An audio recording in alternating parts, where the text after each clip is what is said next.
नमस्कार, अभी हम मौजूद हैं स्वाट्स के किसान मेले में और स्टॉल नंबर 14 पर मौजूद हैं। हमारे साथ एक भैया जुड़ रहे हैं, अब इनसे बातचीत करेंगे। जैसा कि आप देख रहे हैं कि ये तमाम प्रकार के बीज अपने स्टॉल पे लगाए हुए हैं। तो सर, आपका नाम क्या है? सर, मेरा नाम रणधीर सिंह है।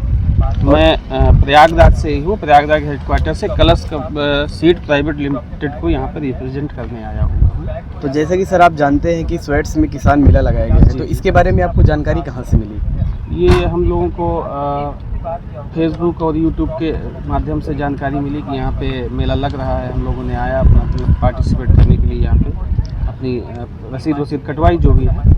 उसके बाद हमको कल का समय मिला और आज का समय मिला, तो हम यहाँ पे आए। जैसा कि हम देख रहे हैं कि आपके स्टॉल पे तमाम वैरायटी के बीज रखे गए हैं, तो आप इनके बारे में कुछ बताइए। जैसे अपने हाथ में लिए एक बैगन का, ये हमारी एक बैगन की वैरायटी है संगम BSS 1031। ये प्रयागराज में पूरे एक तरफ से बिकता है।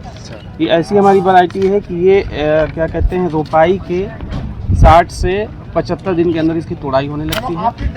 अच्छा, इसके फल जो हैं गोले आकार के होते हैं और बड़े होते हैं, जो दूसरी कंपनियों की अपेक्षा है उनसे मतलब बेहतर हैं।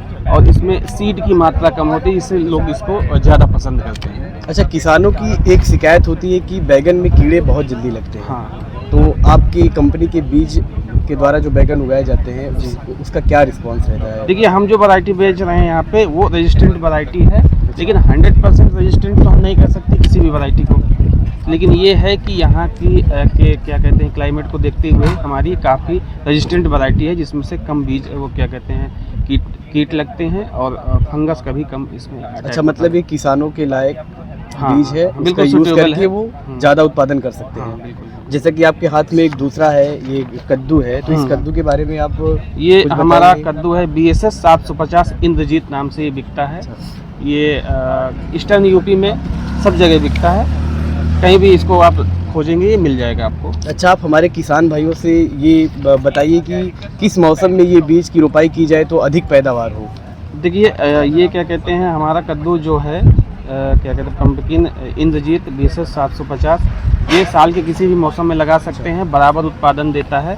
लेकिन इसका जो एक्चुअल टाइम है, ये आलू की फसल जैसे ही कटती है उसके बाद जब इसका उत्पादन लेते हैं तो ये अच्छा उत्पादन देता है। और जैसे ही इसकी बुआई होती है तो 85 से 90 दिन के अंदर इसमें तुड़ाई होने लगती है। अच्छा, और इस बैगन में खासियत ये है ना कि जैसे एक मेन ब्रांच हो गई और सब ब्रांच होती हैं, तो इसमें सब ब्रांच में भी सारा में फल आते हैं, मेन ब्रांच को छोड़। ये किसानों के लिए बहुत ही फलदायी है कि मेन ब्रांच को छोड़कर बाकी सब ब्रांच में भी फल आते हैं। हाँ। तो इसके लिए मिट्टी कैसी होनी चाहिए और कौन कौन से उर्वरक यूज करने चाहिए, कब पानी देना चाहिए, ये सारी चीज़ें आप किसानों से शेयर करिए ताकि वो आपके बीज से अच्छी उत्पादन कर सकें। देखिए, हम ये मतलब मिट्टी तो दोमट मिट्टी एक तरीके से होनी चाहिए, इसके लिए परफेक्ट मिट्टी है। लेकिन अब प्रयागराज रीजन में हम हैं तो यहाँ पे बलुई दोमट ज़्यादा मिल रही है, तो उसमें ये बिल्कुल परफेक्ट हो रहा है और हाई टेम्परेचर भी सहता है। और क्या कहते हैं, फल का साइज भी इसका बिल्कुल परफेक्ट आता है। अगर हाईएस्ट जो किसान लेना चाहता है कि फल का साइज बड़ा हमको लेना है तो वो 3.5 किलो भी तक ले सकता है। बाकी जो शहर के हिसाब से जो पसंद है लोगों को, वो 1 से 1.5 किलो 2 किलो तक। अच्छा, आपसे हमारा अंतिम सवाल ये है कि जैसे आपकी कंपनी का नाम है कलश सीड, जी, तो क्या आप उर्वरक भी बनाते हैं? नहीं, हमारे पास उर्वरक नहीं है। अच्छा, केवल हमारे पास सिर्फ हाइब्रिड सीड है। अच्छा, आप केवल हाइब्रिड सीड बनाते हैं ताकि किसानों को मदद मिल सके और कम लागत में ज़्यादा पैदावार कर सके। बहुत बहुत धन्यवाद, आपने किसानों की सरलता के लिए तमाम प्रकार के हाइब्रिड बीज बनाए हैं और किसान कम पैसा खर्च करके ज़्यादा मुनाफा कमा सकता है।